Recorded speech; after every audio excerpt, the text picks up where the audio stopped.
What's up, YouTube? Today we're going to be talking about why not to use interfaces. As the title probably already suggests, this video is one of my Let's Talk videos where I complain and rant about certain practices, certain things in the software field that I don't necessarily agree to.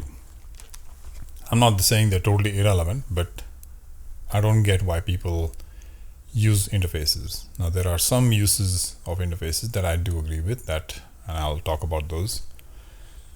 But essentially, this video is about me debunking some of the supposed virtues or benefits of interfaces that people who use interfaces talk about, and I'm not sure they're thinking correctly about it, or they're not being fair to both sides, if you will, right? They're sort of biased towards the one, but they've never questioned the other side. Never thought about the other side, which is the classes side or abstract classes. When I do this sometimes just on purpose, but sometimes I actually genuinely want to know when I'm talking to, let's say I'm interviewing a senior engineer, I'll say, they'll typically say something like blah, blah, blah, interface. And I'll say, okay, hang on, like, why do you use interfaces? And they'll say, well, you should program to interface, not implementation. I go into whole detail about this in my other video on the factory method pattern. But just to kind of keep this video complete, I'll go a little bit into it as well here. The phrase or the term program to interface and not implementation was introduced in a book, the design patterns book, the golf book, reusable elements of software, something other that is called the original name of it, but it's fondly called the golf book. That book was published in 1996 or 1995. At that time, we didn't have interfaces in the software field. In fact, till date, the word interface most times means the interface, the way you interact with something, in this case classes. So when they said program to interface and not implementation, they meant program to the API of the class and don't worry about the implementation, not necessarily the code, but don't worry about which descendant you're working with. Right? So program to interface and not implementation has no notion or understanding or no bearing on interfaces. Let's get that straight. So I've debunked that whole thing.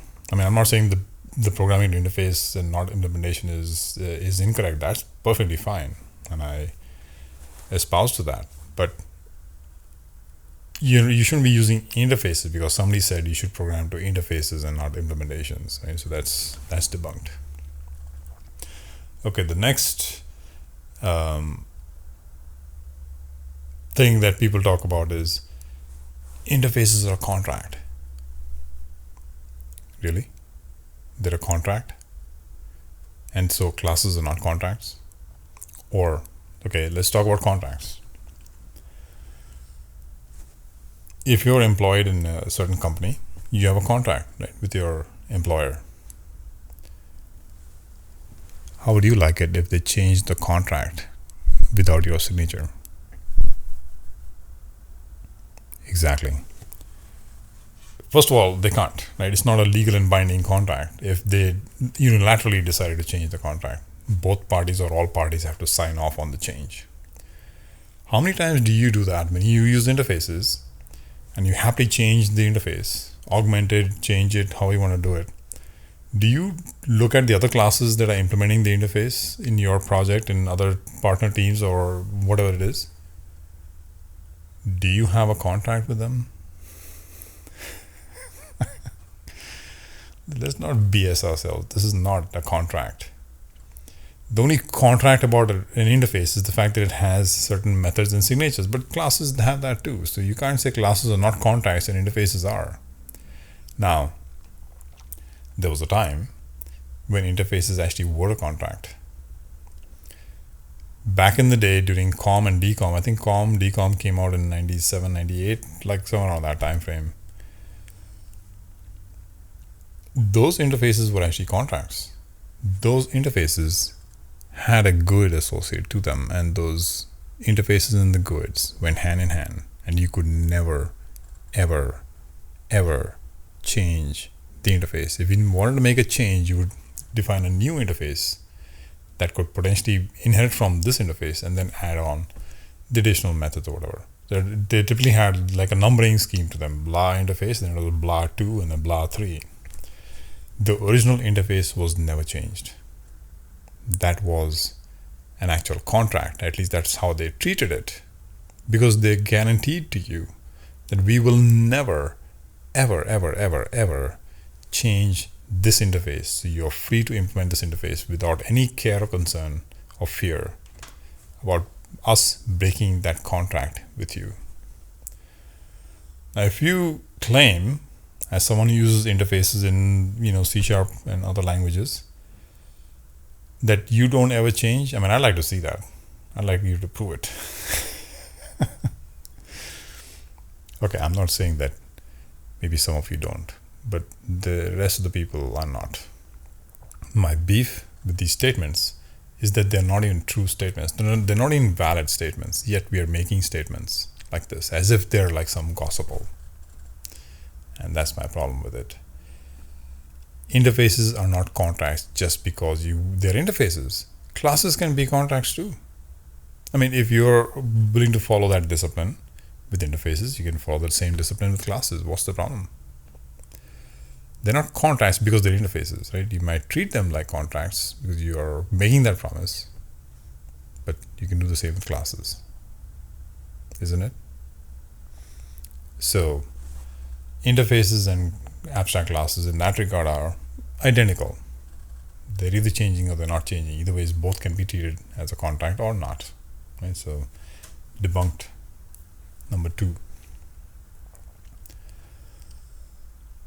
The third argument I hear is interfaces give you this loose coupling. Really? Compared to what? Classes? What's the loose coupling about classes? Or not in classes? These statements are so baseless, in my opinion, right? You can change my opinion. You can write a comment and explain to me why exactly the loose coupling exists. But once again, interfaces do. See, the thing is, some of these statements have come from history, meaning like interfaces are a contract from the COM days. They're not contracts anymore. Interfaces give you loose coupling from previous languages like Delphi. I programmed in Delphi for many years, and in C++. Just like we have using statements or clauses in C#, in Delphi you had uses, similar idea, or include in C++.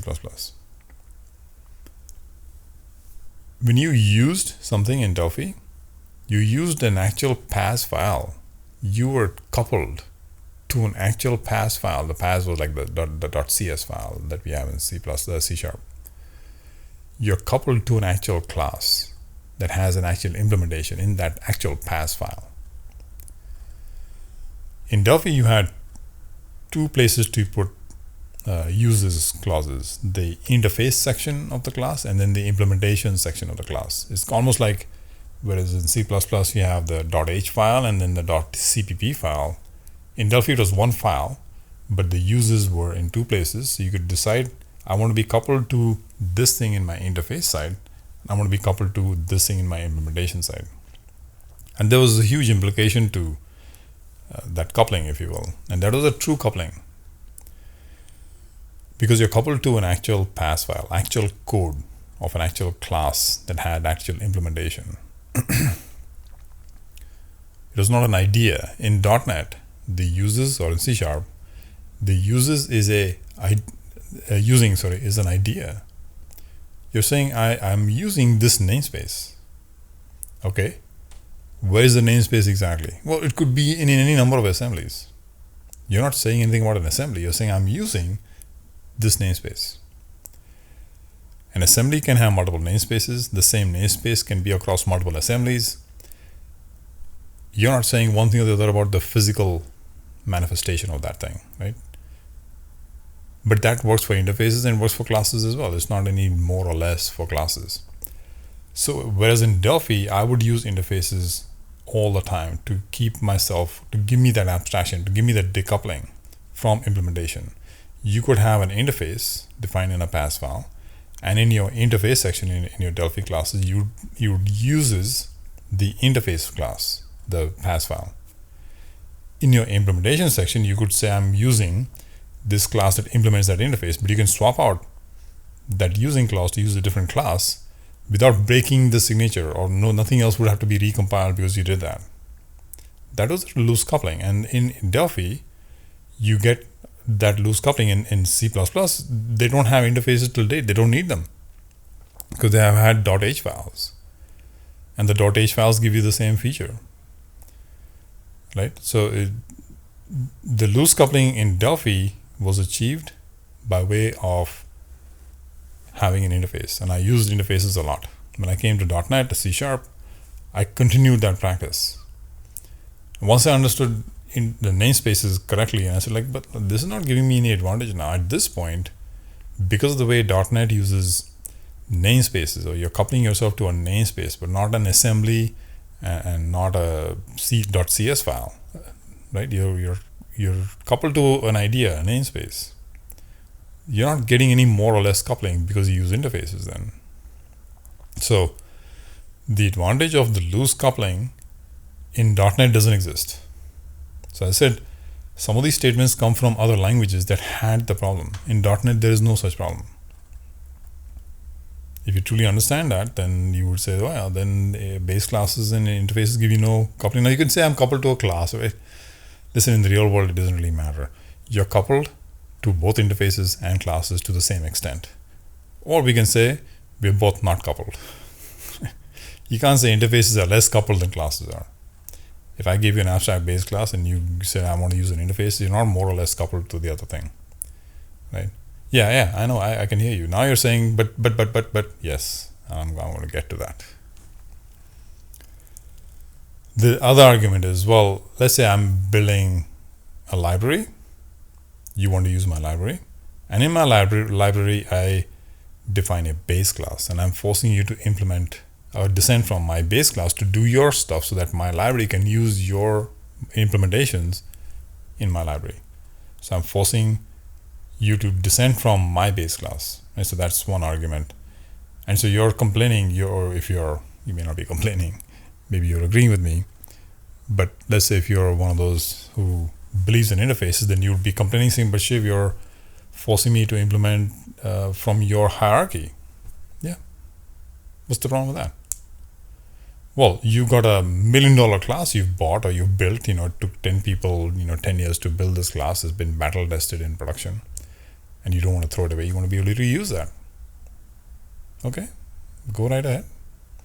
Oh, but Shiv, you're forcing me to implement descent from your class, and this class has its own hierarchy. That's fine. You can still do what you would do with interfaces. Think about it. So what if I'm forcing you to descend from my base class and you already have a class that comes from a totally different hierarchy? You're not stuck, are you? But if you are and you can't see the solution, I'll give you the actual code base, right? So I have class here. So I'm going to use the decorator pattern source code from one of the previous videos, because it's just got a bunch of classes in there. I don't want to sit and write all the hierarchies and things up front. So for those who have not seen that video, I suggest go watch it. What are you waiting for? No, not now. After you finish this one, put that on your watch later list and then go watch it. But for those who have not seen that whole thing right now, I'm going to just demonstrate this application. So here's this application. It's a very simple application. It's a thumbnailing application where we use different thumbnailers for audio files and video files and images. So each thumbnail is a specialized thumbnail. And then I decide I want to now decorate a pre-existing thumbnail. So the audio thumbnailer wants to be decorated with something additional, and the video thumbnailer might be, I might want to decorate that with something additional. So I'm decorating. So the way it works is there's this audio thumbnailer. It produces a thumbnail. This is an image. You're not necessarily able to see that, but it's an image. All the writing also is a part of the image. And when I decorate it, a whole nother image is produced with this decoration, which is also an image, it's not text here. And so if I pick another thumbnailer, the video thumbnailer, it also gets decorated, but I can say I don't want it to be decorated and not, right? So that's how it works. And the image thumbnailer thumbnails an image, and in this case, because it's been checked, it's decorated. But I can say I want this image, the large sized image, to be thumbnailed down to a smaller size, and then either decorated or not. So let's say this specific one, you have spent, 10 of you have spent 10 years at $100,000 a year. That's what it's cost you, right? And you also don't want to throw this away. This is, this works exactly how you want it, but you want to use my library now, and I'm forcing you down a path saying, I will need you to implement from my base class, descend from my base class. And your argument is, but I already have a class that does exactly what I need, but I want to use your library, but you're forcing me now to descend from my hierarchy, but you already have your own, right? The solution is very simple. So let's say, here are the different thumbnailers, right? There's a base class that has this one method on it, and then there's all these descendants here: thumbnailer image, thumbnailer video, thumbnailer audio, and the decorator, right? So we'll use the decorator. Even though it's a decorator, it will require an additional thumbnailer in the constructor. Let's skip that part for now. I can write the code for it to compile, but just make sure that they'll just understand that I'm using a thumbnailer that is a decorator. So it in turn needs another thumbnailer. But either ways. So let's say my class, the class that I want you to descend from is, let's call it Shiv thumbnailer. Oh, I love the sound of that, Shiv thumbnailer. You want to thumbnail me? All right. And this class, instead of having a method called generate thumbnail, let's say it's called produce thumbnail. Produce thumbnail. Now, you shouldn't have public methods that are virtual and abstract, but I'm going to skip that whole thing just for the sake of brevity here. It's abstract. So let's mark it as abstract. All right. So we have an abstract class. This is my class in my library. You're forced to descend from this class, and even though you got that decorator class that's cost you $1 million, I'm saying it shouldn't matter. You should be able to descend from my class and still use it. Right? So this is how it works. Listen, now you're defining your class. Now keep in mind, if you were implementing an interface, you would still have to define a class that implements this interface. You're still having to define a class, right? So far there's no extra work. I'm still going to be defining a class. Let's call it your thumbnailer. And this your thumbnailer has to descend from my thumbnailer base, Shiv thumbnailer, right? And implement it. Now, how do you implement this? Simple. You could have a reference to the decorator thumbnail, the $1 million class, right? So what's it called? I forget the type name. Yeah, this guy. So you can have a reference.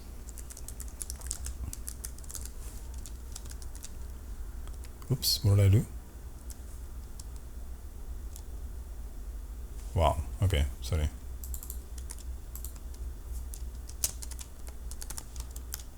I mean to do all that, okay. And let me also new up the instance.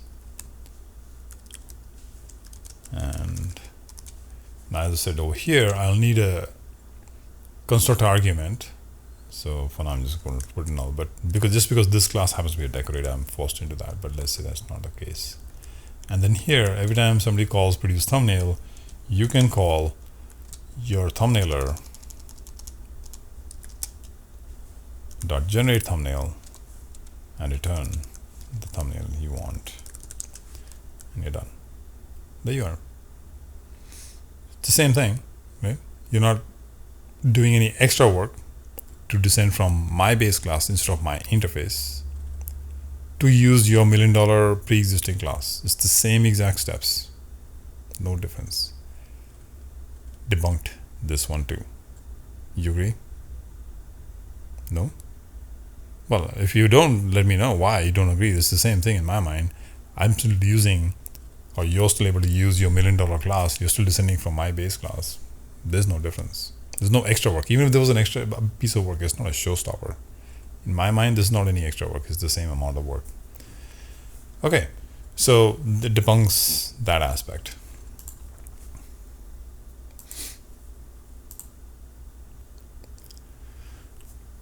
Another argument / virtue people espouse about interfaces, but with interfaces you can do multiple inheritance, right? Like that's supposed to be a good thing. I mean, every language since C++ has decided not to support multiple inheritance, and you're touting the virtues of multiple inheritance? Really? Okay, I understand what you're saying.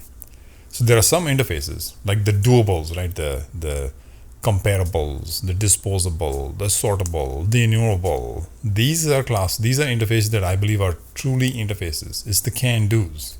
I think in Java, somebody recently told me they call it the able, or at least every interface I believe in .NET. The naming convention in Java is that interfaces are like end with the word able, and I wish we did the same thing in .NET C#. For a change, I actually agree with something in Java from Java, or prefer something in Java. Okay, so there are a certain sort of a set of interfaces, like the ables, if you will, the disposable and the comparable and the enumerable and so on and so forth, which I believe are good candidates for interfaces. And yes, in those interfaces, those are the can-do relationship, if you will, the is-a and the has-a and the can-do. So interfaces are considered can-dos. Yeah, if this thing can do this, it's disposable and it's enumerable and it's, what would I say, comparable and it's sortable. Fine, let's have it. But the people who are typically talking about this benefit are the same people who talk about single responsibility, from the solid principles. And listen, this is not a personal ding on anyone. This is not a personal attack. Okay, I'm just trying to make light of the situation. I'm having fun, right? So it's not a disrespect to anyone that has certain ideas. I have my own ideas. You, I'm sure, have your own ideas. But I'm trying to make a point. So that's really what I'm trying to do. So if you're espousing the virtues of single responsibility, and your classes are not the ables, if you will, let's say, because that's really what it is, right? Most classes, most interfaces in systems are, there's an interface for every class in the system. These are not the able kind of classes. These are like everything, right? Everything has got an interface. I'm not sure why exactly, but of course I know why exactly, but I just don't agree with it. So therefore, I'm not sure why you need it. Would you say that if you're espousing the virtues of multiple inheritance, then typically that class has not got a single responsibility? Because if every class in your system has got a single responsibility, I mean, I'm not saying you should design a system like that, but if that's what you're doing, and now you want to implement or inherit multiple interfaces, effectively that class is doing more than one thing. Have I debunked that for you? Good. I hope so. Anyway, so now the third thing I can think of, the last thing I can think of with regards to interfaces and trying to debunk something, or maybe get you to steer away from interfaces, is that they're slower. Calling interface methods is slower than calling virtual methods, is slower than calling delegates even in .NET and C#. That's obviously not a reason to not use interfaces, but one more ding, if you will, towards interfaces or using interfaces.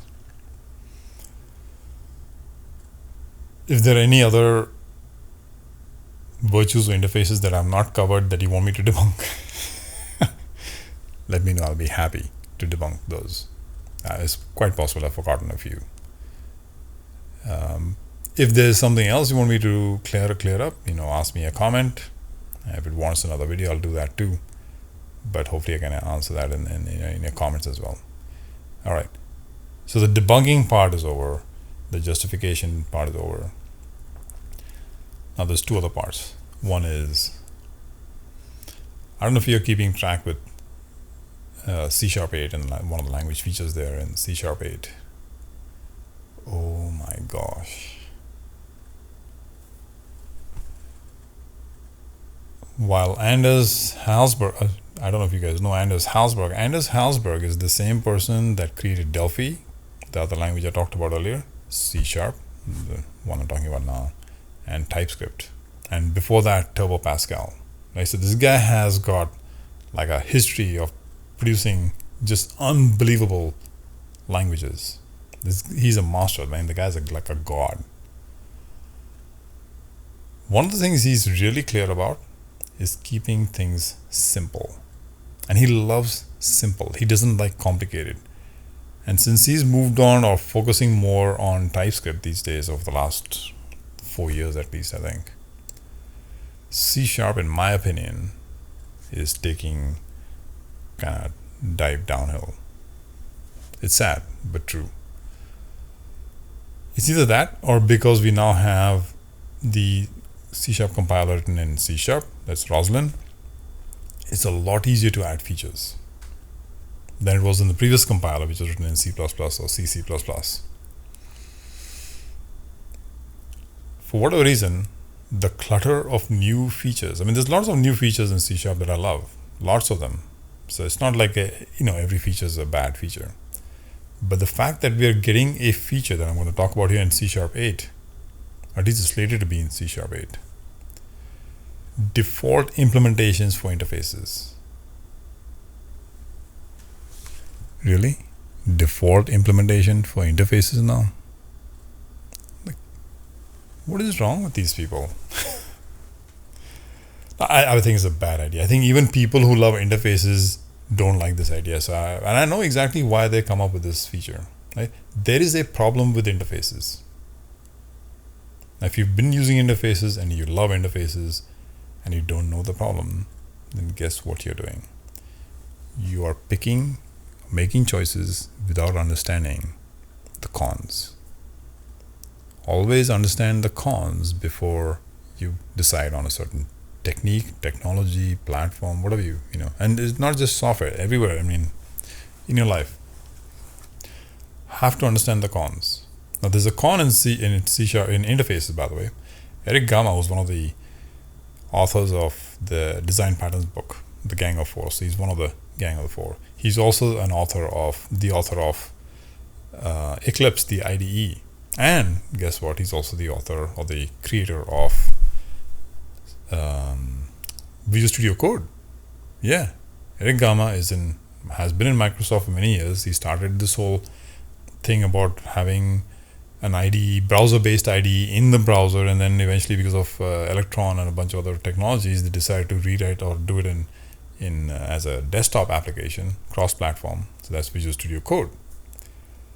In one of my interviews many years ago, somebody asked him, or the interviewer, the interviewer of course, asked him about interface, and he said that was a bad idea because interfaces, and this is a known idea, known concept, but he agrees as well, and he makes a statement about this as well. And in the .NET Framework Design Guidelines book, this book was written after about 10 years of experience with .NET. The .NET team comes up with this book called the Framework Design Guidelines, where they provide us with guidelines. And in this book, they spend about 7 pages, if I'm not mistaken, 7 pages telling you why you should not use interfaces. And we are still here using interfaces. You're there. I don't use interfaces. again, this is one of those things. I don't agree with that book just because I'm not using interfaces just because. It's all based on my own personal experiences. As I mentioned earlier, with Delphi, I was happy to use interfaces. In fact, I would be using interfaces almost every single time because of the fact that I was completely coupled to the implementations of the pass file, what was in that pass file. In C#, I don't see the value. So anyone, hopefully, I'm making a point here. I'm not. I'm happy to have a conversation with you guys in the comments or some other forum. But anyway, going back to this Framework Design Guidelines book, 7 pages, trying to convince you not to use interfaces. One of the biggest problems with interfaces is version resiliency. Version resiliency, meaning the interfaces are not resilient to, they're not strong, they're not robust, they're not resilient to versioning. So, which basically means the same thing, right? You change anything about the interface and you just broke all of your implementers of that because you made a change. So you can't version interfaces, which is why when Microsoft came up with COM and DCOM, they defined a whole new interface, called it 2, 3, 4, and then made the change there, not in the contract. So anyway, Ed Gama talks about the same thing. With Eclipse, they had this big problem, and he was just saying I wouldn't want to use interfaces again because of this versioning issue. It's a problem. It's a real problem. The C#8 feature of default implementation on interfaces is trying to mitigate the versioning issue, the resiliency issue, right? So, but okay, listen, if you are if you love interfaces, you swipe at them, you use them all the time, and I've not yet convinced you, please write a comment explaining or telling me if you agree with the default implementation on interfaces, and if you do, why? Why is it a good thing in your opinion? I would love to know. I know many people who love interfaces who don't agree with me on all this, but they don't like that feature. I'm trying to find somebody who loves that feature, who thinks this is a damn good idea. I mean, a really valid. Listen, you can't say this is a damn good idea, in a language because it's your own personal thing. It has to suit or work for the language and for the entire C# community, right? So anyway, if something I missed, and you can justify or you can give me the good reasoning for it, then I've read all the forums on the C# site as well. So it's not like I don't know what people are saying, but I've not heard anything valid yet. All right, so this is the first thing that I want to talk about. The first meaning is then the second last thing. There's 2 things. This is the first one of that. So I'm not debunking anything. I'm just saying there's a new language feature coming out. It's called default implementation on interfaces. I don't think it's a good idea. I think it's a terrible idea. I don't see the point of having interfaces at that point, or how do you distinguish between interfaces and classes anyways at that point? It doesn't make sense at all. Okay, the last part. Are you ready for this?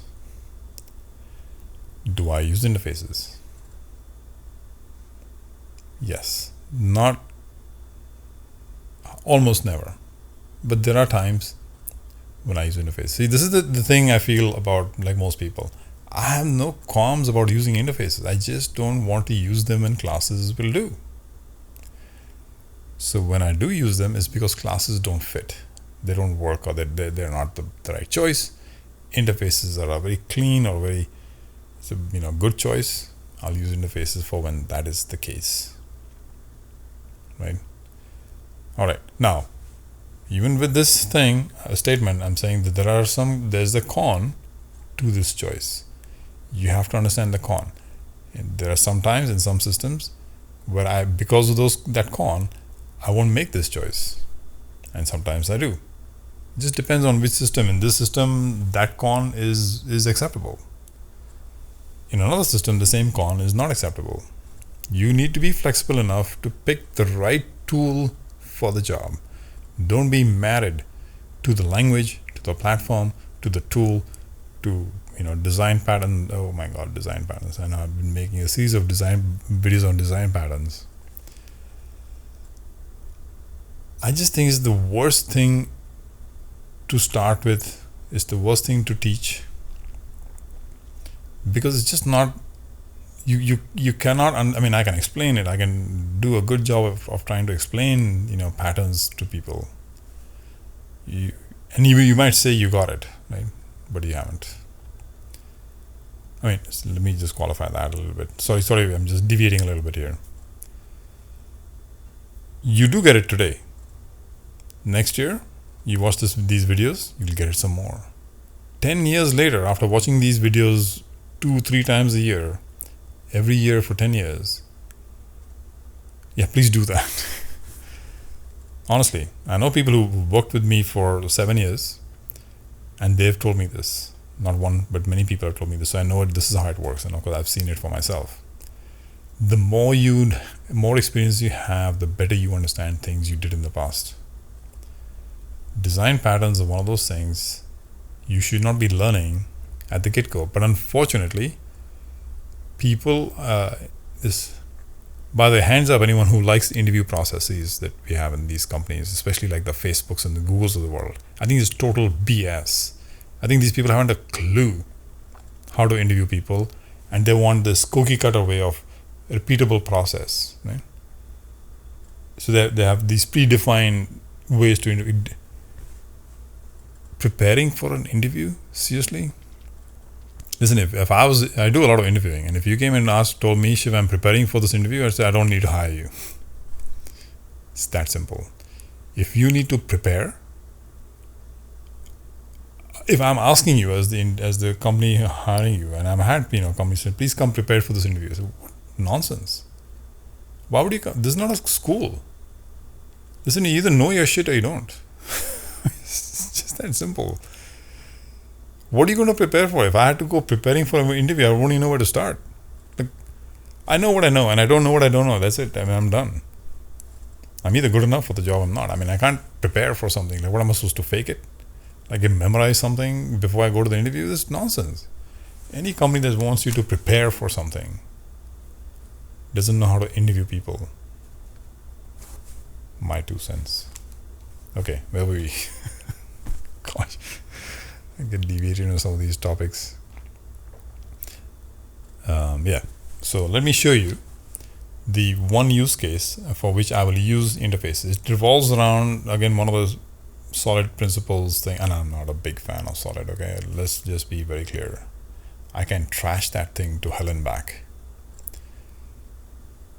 Conceptually, I understand it and I can espouse to it.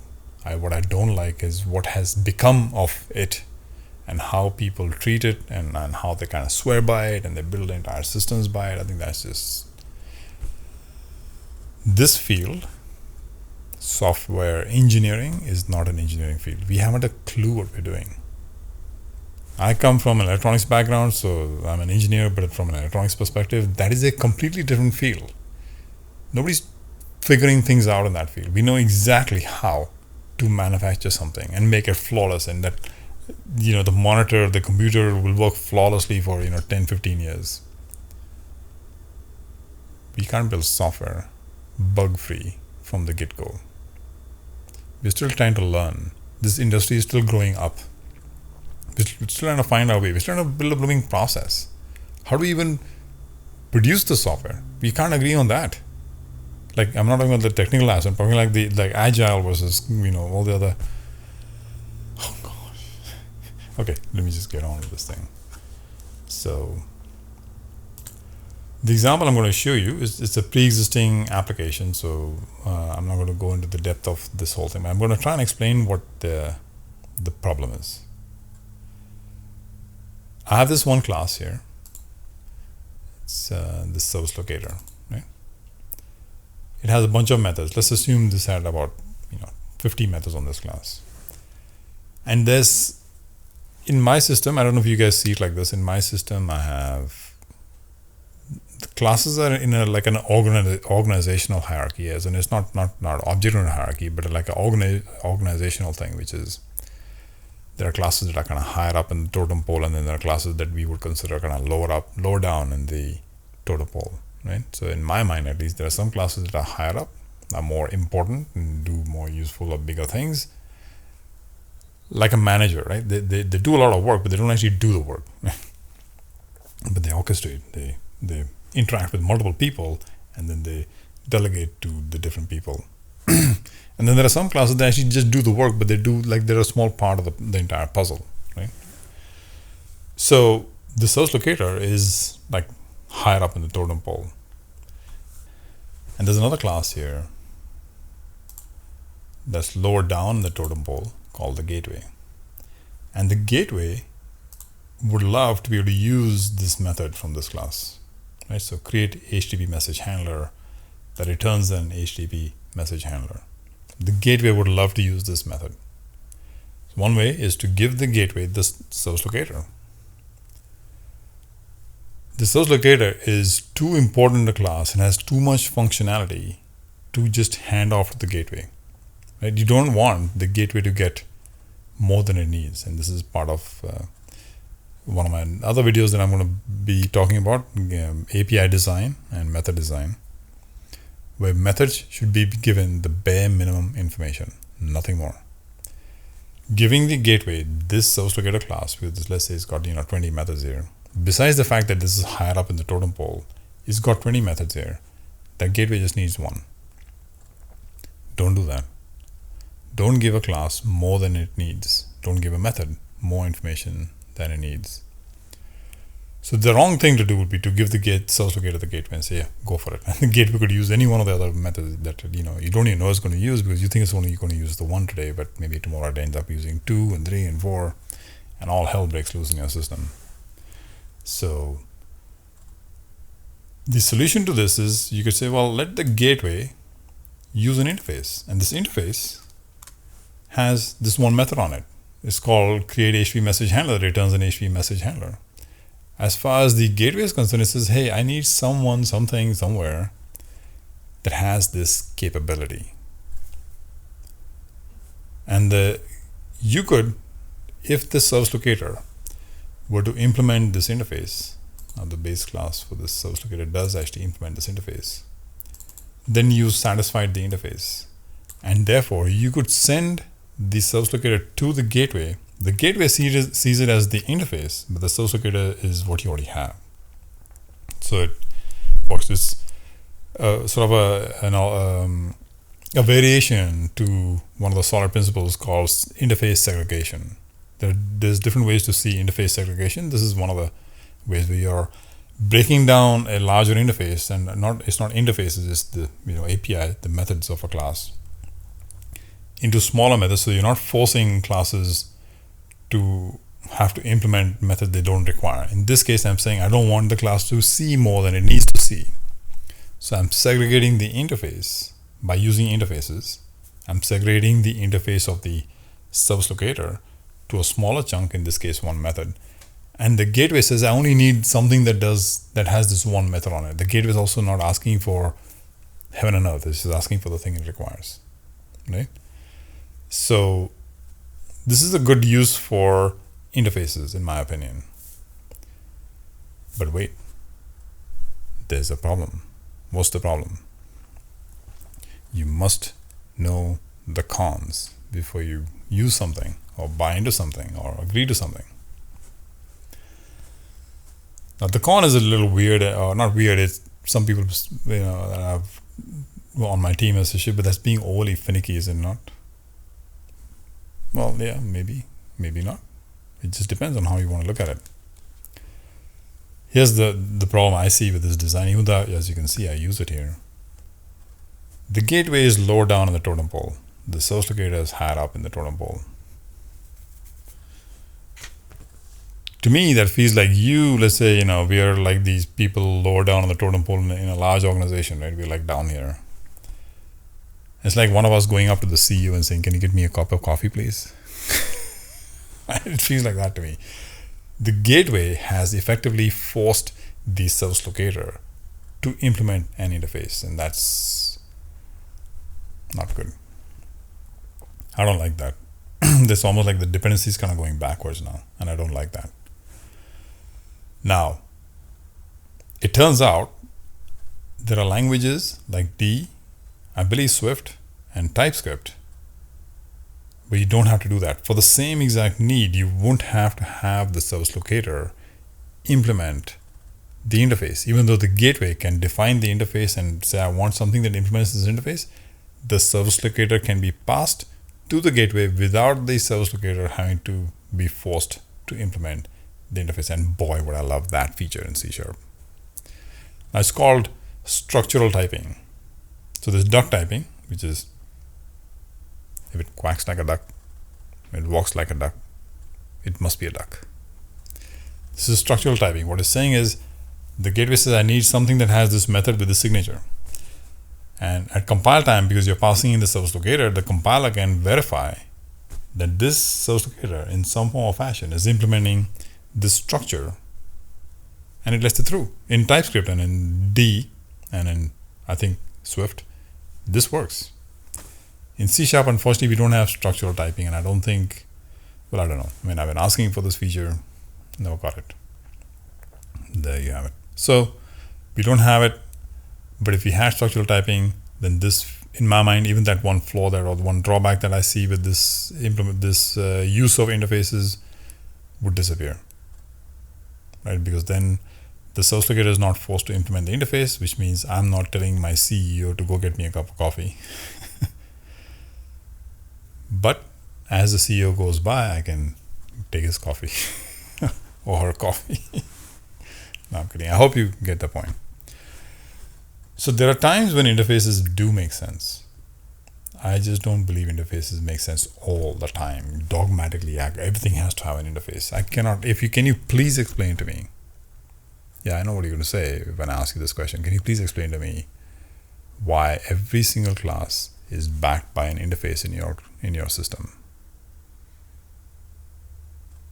I know the answer, and I don't agree with it. So anyway, that's a topic of another discussion. This idea that we think that we are so smart that we can anticipate extension and reuse. Oh my gosh, that's like the nirvana of software engineering, right? Extensibility. We all look up to this, making our systems extensible and reusable. We can imagine. Seriously, I've imagined a heck of a lot in my career. Yeah, I got it right sometimes. 5-10%. I missed it by a wide margin most times. It's not worth it.